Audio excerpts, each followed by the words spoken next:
Hello guys, once again welcome back to another Android app development tutorial.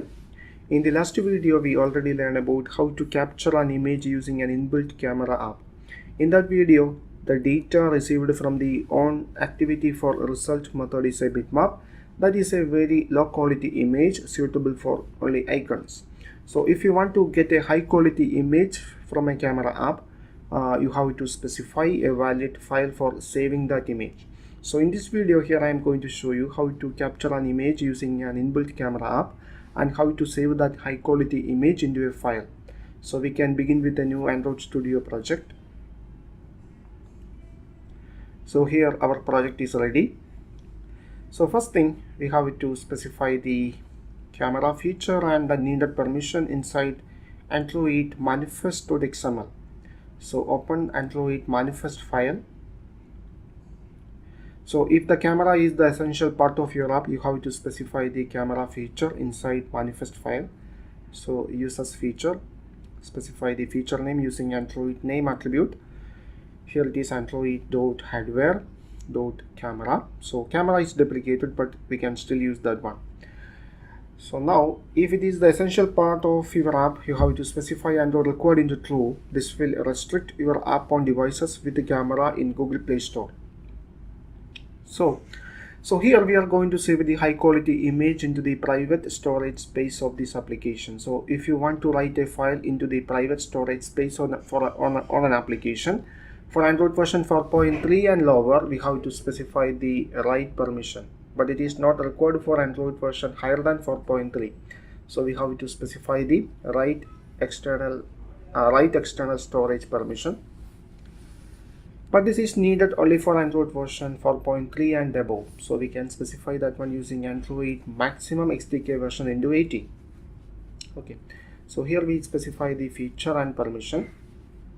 So if you save an image into a file on Android version 7.0 and above, that may cause an exception called the file URI exposed exception. So in order to avoid that exception, we have to specify a file provider with a valid file path. So first thing, we have to specify an XML file with a valid file path.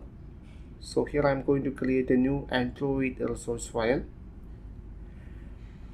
I name it as file path. Now specify the resource type into XML. Okay, change the root element into path. So inside this path attribute, we have to specify the external path. Here you have to specify name and path. So here I name it as my images. Now we can specify the valid path name. So we are going to save that image into the folder called the Android. In that folder we have another folder called data. Now we have to specify the application package name. So we can get the package name from the manifest file. So copy your application package name.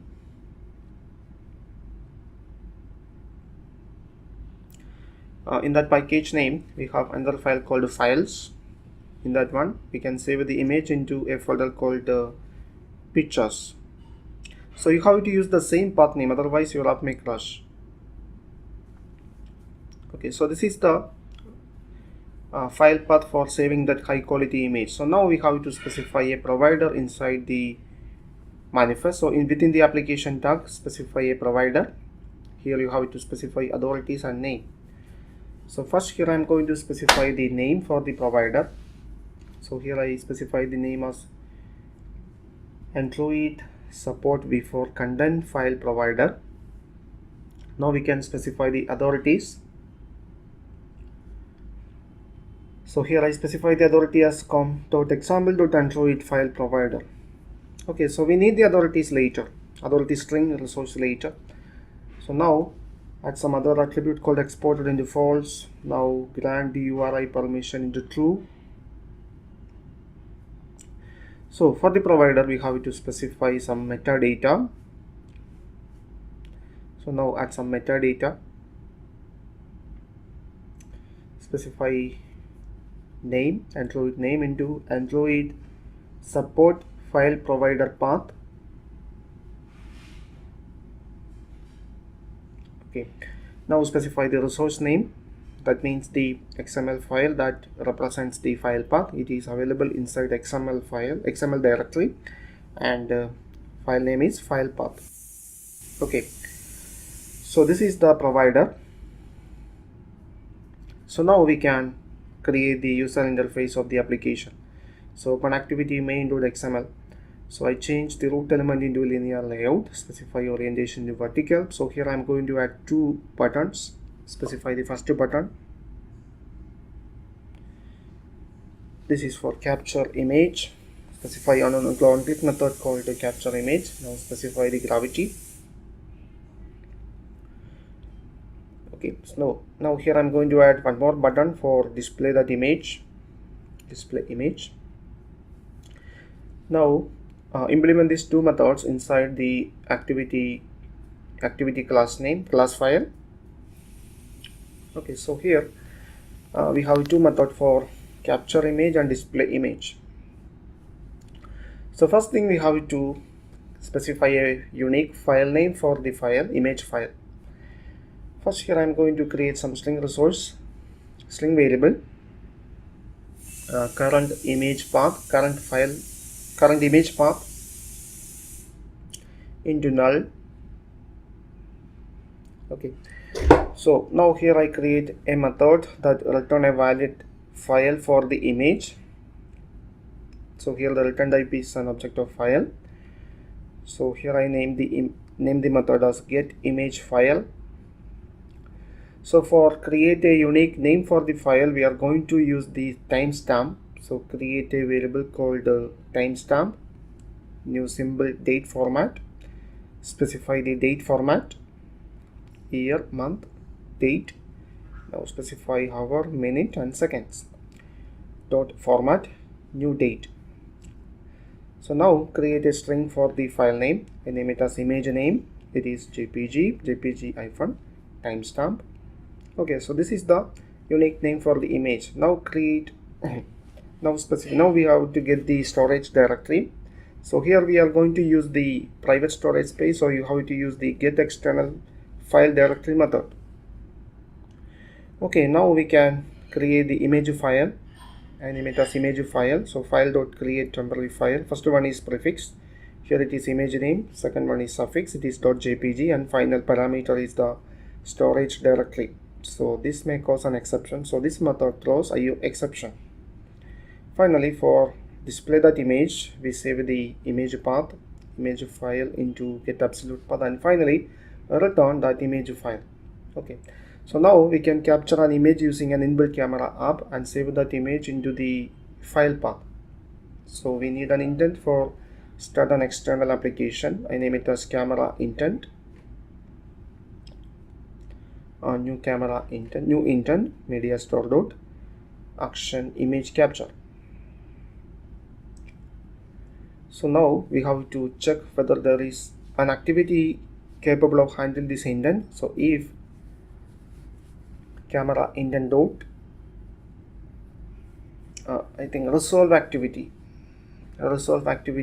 get package manager is not null. That means there is an activity capable of handling the camera intent. So in that case, we can receive the image file. So first create a variable called image file into null. Now we can get the valid image file by calling that method called get image file. So here we have to handle that exception. So use a try catch block. So first check whether we successfully create that image file or not. So if image file not equal to null, in that case we can start the external camera app. So first thing, we have to pass the image path for saving that image. So create a variable called image URI. So file provider dot get URI from file, URI for file. First parameter is context. Second parameter is the authority string. So we have to use the same authority string specified within the provider in XML file. So here is the authority string. I copy that string. You have to use the same string. So specify here.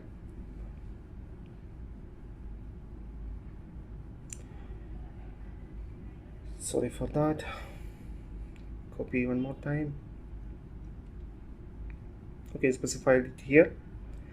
And final parameter is the file. It is image file.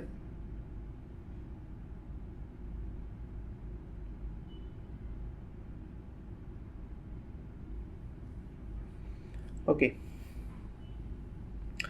so now we can attach this URI to the indent. So camera indent dot put extra media store dot extra output. Now pass the image URI. Now we can start that activity. So we need some request code. So create some integer variable private static final int. I name it as image request. Initialize that one with the value 1. Okay, now we can start activity for result. First parameter is the indent. Second parameter is the image request. Okay, so this will start an external application and save that high quality image into the file path we provided. Okay, now here I am going to create another activity for display that image. So here I create another activity. I name it as display image. So in that activity here I am going to place some image view. I change the root element into relative layout. Now place an image view with width and height into match parent. Now specify a padding for the image view for dp. Specify an ID for it. I specify that one into image view. Okay, now go to main activity. So when user click the display image, we have to start the newly created activity. So create an indent for that one. So display image dot class. So now we are going to pass the high quality image path as an extra field in the indent. Now start the activity. Okay, so now in the target activity, create variable for the image view. Now initialize that variable.